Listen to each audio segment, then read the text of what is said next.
get in here. I have always got this question, Getty. What is the worstest slavery cases in history? And why do you keep talking about these people? Why? Like, why do you talk about these people? Well, if you look above my head, now, the money we spending is these niggas, right? But this court case already explains what slavery is. Now, it's called the Legal Tender Act of 1862, which authorized paper greenbacks as legal tender. The 4-3 decision ruled that Congress lacked the authority to make paper money legal tender for existing debt, as it violates the Fifth Amendment Due Process Clause. Now, if it violates the Fifth Amendment Clause, and this is called legal tender and greenback, and our ancestors had all the wealth that the 1933 Act took all our ancestors' gold and say, oh, you can't have gold. 1933, you can't have gold. This case right here means that you never got paid. These peoples had all the wealth. This is why they own Facebook. It's why they own all the NBA teams. This is why they own all the property in North America. This is why they own everything, because they gave nothing but illegal tender. Illegal tender violates the Fifth Amendment, which means you never got paid. You've been in slavery. You've been in slavery. It has nothing to do with race or color. These niggas walk around holier than thou and been enslaving everybody. Now, this is another case. This is another thing that be on my mind, right? The Constitution prohibits the federal government from gaining title of nobility. Article 1, Section 9, Clause 8 often refers to as the title of nobility or the foreign. You see it. Why does they get to kill, beat? That's called title of nobility if you will never get arrested, right? What is you doing on our land after that security? That's called title of nobility. Who granted you that? Who granted you to be who you are? That's called title of nobility. All right. Okay. Now you got your answer. All secrets revealed. But if you'd like to donate $1, I greatly appreciate it. Man, get in here. This is one of the pictures that the media didn't want you to see. JFK and a giant Moorish American Indian. We are the American Indians, the high-tech trendsetters of the entire world. Let it be known worldwide.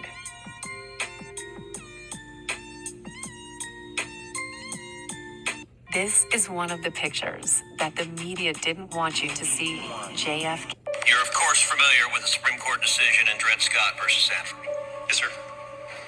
That decision held that African Americans, whether slave or free, could not be citizens of the United States. Is that correct? That is correct.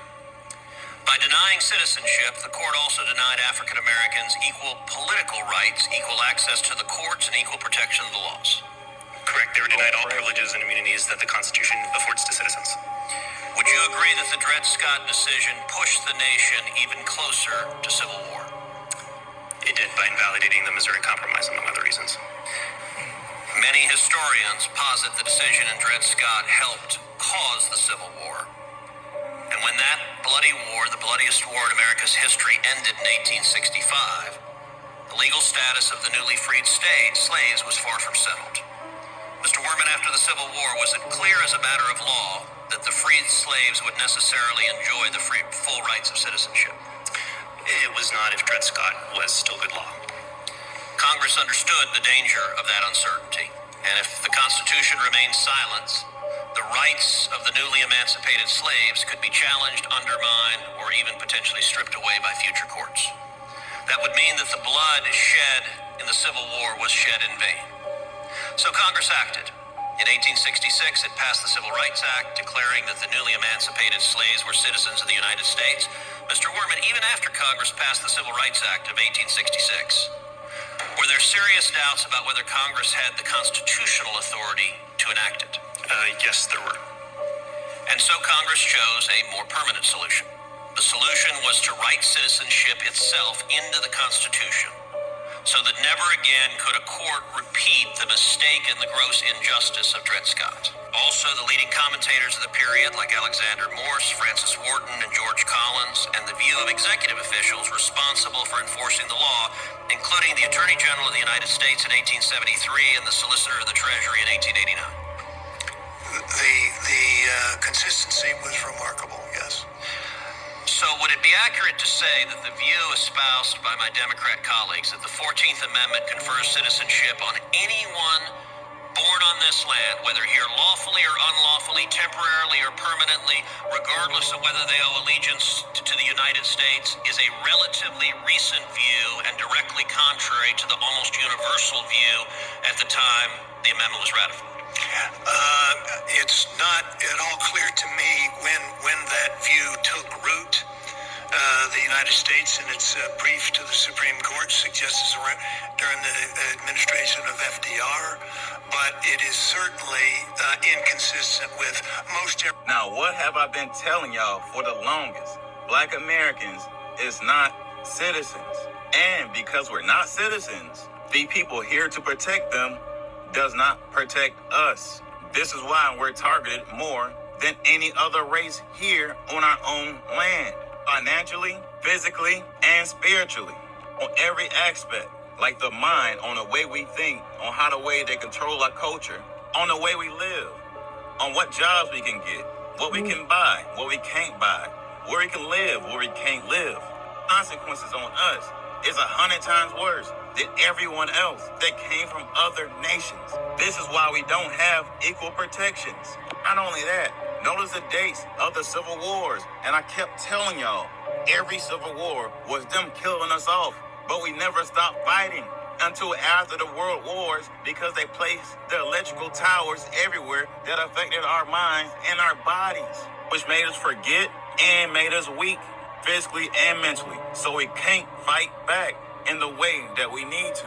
So when he mentioned they added citizenship within the Constitution, this is what he means. So imagine, we, quote unquote, Black Americans are not citizens, right? They create a system, which is the quote unquote financial system they are using our social security numbers to represent us as citizens. So since we're already on the land, and this is our land, we were never considered a citizen to begin with, right? But everyone from every other nation that came here are automatically citizens, meaning all the race for citizens was only meant for them. And then they had kids here, and that goes into birthright citizenship, meaning their kids became Americans. This is why we get called African Americans, and they only saying that in this video to get you to understand what they're actually talking about, because they use other words. You're just gonna get more confused because most people don't know the real truth. So that being said, if we's already here on our own land and we're not citizens, that means when we have kids, right, they're not citizens. Birthright citizenship don't even apply to us when it's our land, which guarantees we never get the benefits that they're getting for all the other nations they are basically coercing to come here. Through all the wars, they are literally creating themselves. I'm going to also say, it should be clear to everyone that this is a recent view that is contradictory to what it was meant for. I said all that to say this for a quick rundown. Black Americans has always been in America. We had our own system. After the Civil Wars, and they placed the towers up, obviously started during the World Wars. That is what stopped us from fighting back. That's why they started calling it world wars, a war of different worlds, different minds, different realities, versus civil wars. That is why he also mentioned how bloody it was compared to all the other wars. So with the brainwashing, we end up agreeing to end the civil wars by allowing them to be citizens And every citizen, as I explained to y'all before, technically means a slave. So they came through with their corporations, the United States Corporation, into Washington, D.C. That is where all the citizens are supposed to live under that HOA. And only them supposed to use this system that we use now because we're not included in it. Unless we sign a contract, such as voting, when you got to register your body. When you register your body, now you become property of the state. Just like all the citizens are property of the state, essentially a slave. Just like a prisoner, they're property of a state. So when I say we're not supposed to be in the same system, right? They're supposed to be the ones using the debt notes, while we're the ones using the credit. But we all know the bank still our credit and automatically transfers it to debit because they're security transfer agents. And also, he included the treasury because they have to use the treasury to get the credit. That is why they said he undermined what they was actually doing, and he's basically within the plan. He knew exactly what was going on. So this new system, they're supposed to be paying us to live here in America, right? All the citizens. But somehow, things got reversed. All the indigenous is basically paying for all the citizens. Not only here in America, but also around the whole motherfucking world, bruh. As we all seen, that got uncovered by Doge. So we've been running on a reverse system this whole time. And now, Trump is trying to make this system work the way it was supposed to. As in, the black Americans in America, we should not be working. We should be getting served by all the citizens. This is why it seems as though all the citizens, people from other nations, owns all the businesses. So it appears that we're serving them. It appears that they are serving us when really they're not. We're handing them all our funds without even knowing our credit through all their contracts and side quests with these banks. Meanwhile, only the citizens is supposed to be paying these taxes. And like I just said, they're supposed to help to pay us for them living on our land.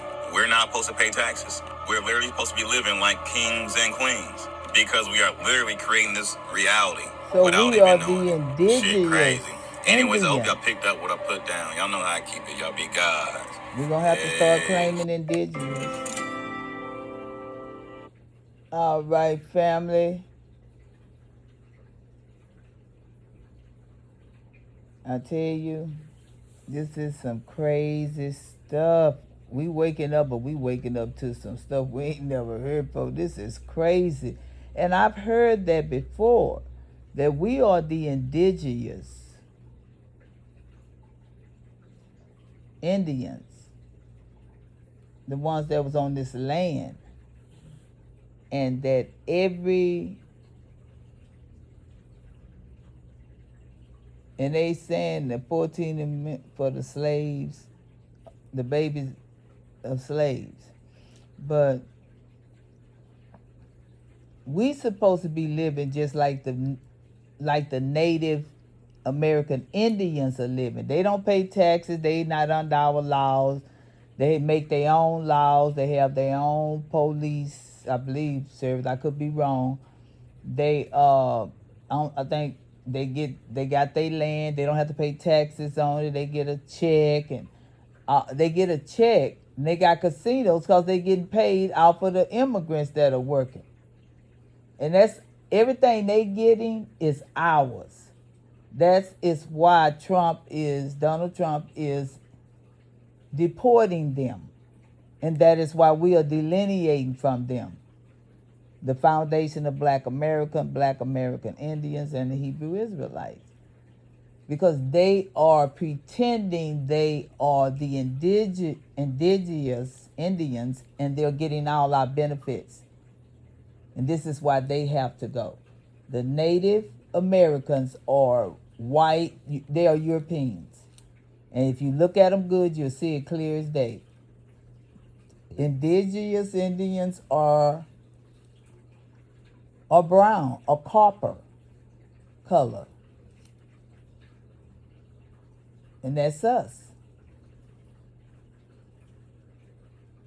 So family, like, share, and subscribe. Love y'all. Bye.